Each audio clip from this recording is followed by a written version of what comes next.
1940. The German Wehrmacht conquers France in just 6 weeks. The world is in shock. Generals call it a tactical miracle. Newspapers call it the Blitzkrieg, but the soldiers on the ground knew the truth. The engine of this army wasn't just gasoline, it was chemical.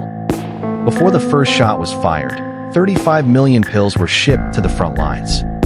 They were sold in pharmacies under the brand name Pervitin. They were consumed by housewives, and they were distributed to soldiers like ammunition.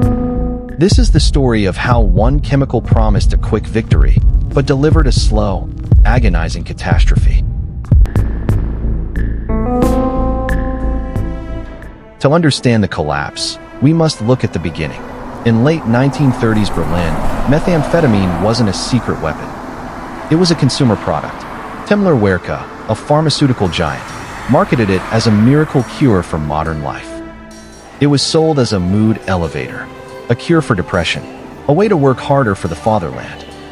It was so normalized that a company named Hildebrand released boxed chocolates spiked with the drug, 14 milligrams per box. They were recommended for housewives to finish their chores efficiently. Mommy's Little Helper was actually a hard stimulant. By 1939, Daimler-Werke was pressing over 200,000 tablets per day. The German General Staff, observing the civilian population, didn't see an addiction crisis. They saw a military opportunity. To them, the biological need for sleep was just a logistical error, a flaw in the human design.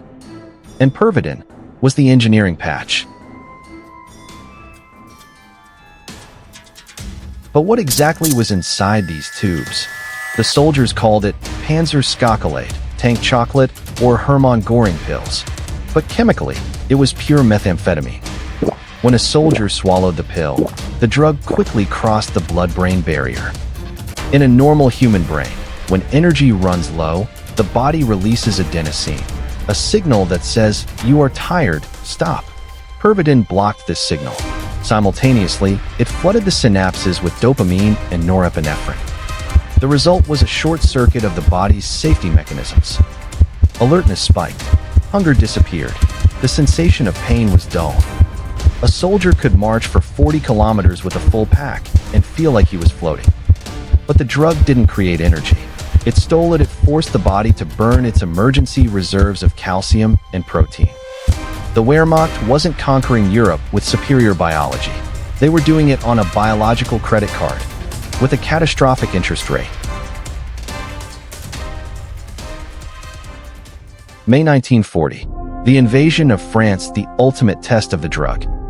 General Heinz Guderian issues an impossible order. "I demand you do not sleep for at least 3 nights. The spearhead of this attack was the 7th Panzer Division, commanded by Erwin Rommel. They would later be known as the Ghost Division, because they moved so fast, even the German High Command didn't know where they were. How did they move that fast? Records show that Rommel's drivers were consuming up to 4 tablets a day. They drove for 72 hours straight. The French army, operating on natural biological cycles, went to sleep expecting a pause in the fighting. But the Germans never stopped. They appeared out of the darkness like ghosts, eyes wide, sweating, fueled by a chemical override. France didn't fall because of weak soldiers. It fell because it was fighting an enemy that had chemically eliminated the concept of time. Germany was not alone in this chemical arms race. This was an era of industrialized warfare, where humans were seen as components. The British Army issued Benzedrine to RAF pilots to keep them alert during night raids. The American military supplied amphetamines to bomber crews flying long missions over the Pacific. But there was a critical difference in doctrine. For the Allies, the drug was a tool of last resort. It was controlled, monitored by flight surgeons, used to survive the mission. The Nazis used it to redefine what a mission could be. They built their entire war plan around a performance level that no army in history had ever attempted to sustain. And once the system was hooked, it couldn't stop. 1941, Operation Barbarossa. The biological bill comes due. The Wehrmacht enters Russia. They expected another 6-week sprint. Instead, they hit a wall of ice and mud. In the brutal Russian winter, the Blitzkrieg pill turned from an asset into a killer. Dr. Otto Ranke, the man who had originally championed Pervitin, began receiving terrifying reports from the front lines. From the 291st Infantry Division, soldiers are collapsing. Heart failure. They are not freezing to death. Their hearts simply stop. The science was brutal. Methamphetamine is a vasoconstrictor. It tightens blood vessels. In minus 30 degrees, the body needs blood flow to keep limbs warm. The drug shut that flow down. Gangrene set in faster. Soldiers, high on stimulants, didn't feel their feet freezing until their toes turned black. Worse, the psychological crash set in paranoia. Hallucinations. The super soldiers of France had become twitching, exhausted wrecks. Shooting at shadows in the snow, their nervous systems burned out by 2 years of abuse.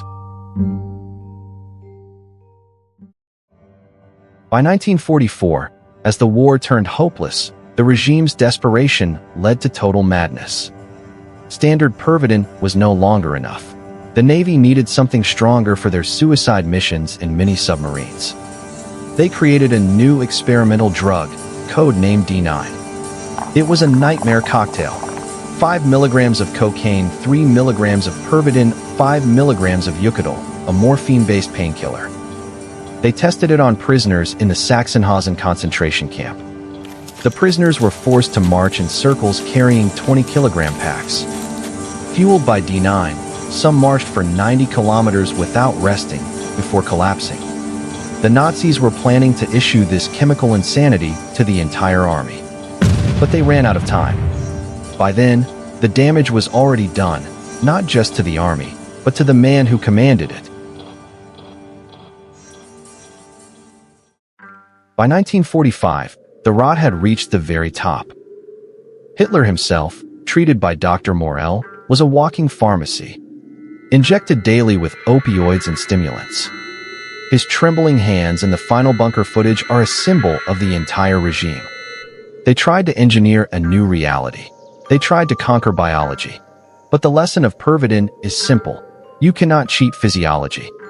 Germany built a war machine designed for a sprint, but found itself in a marathon.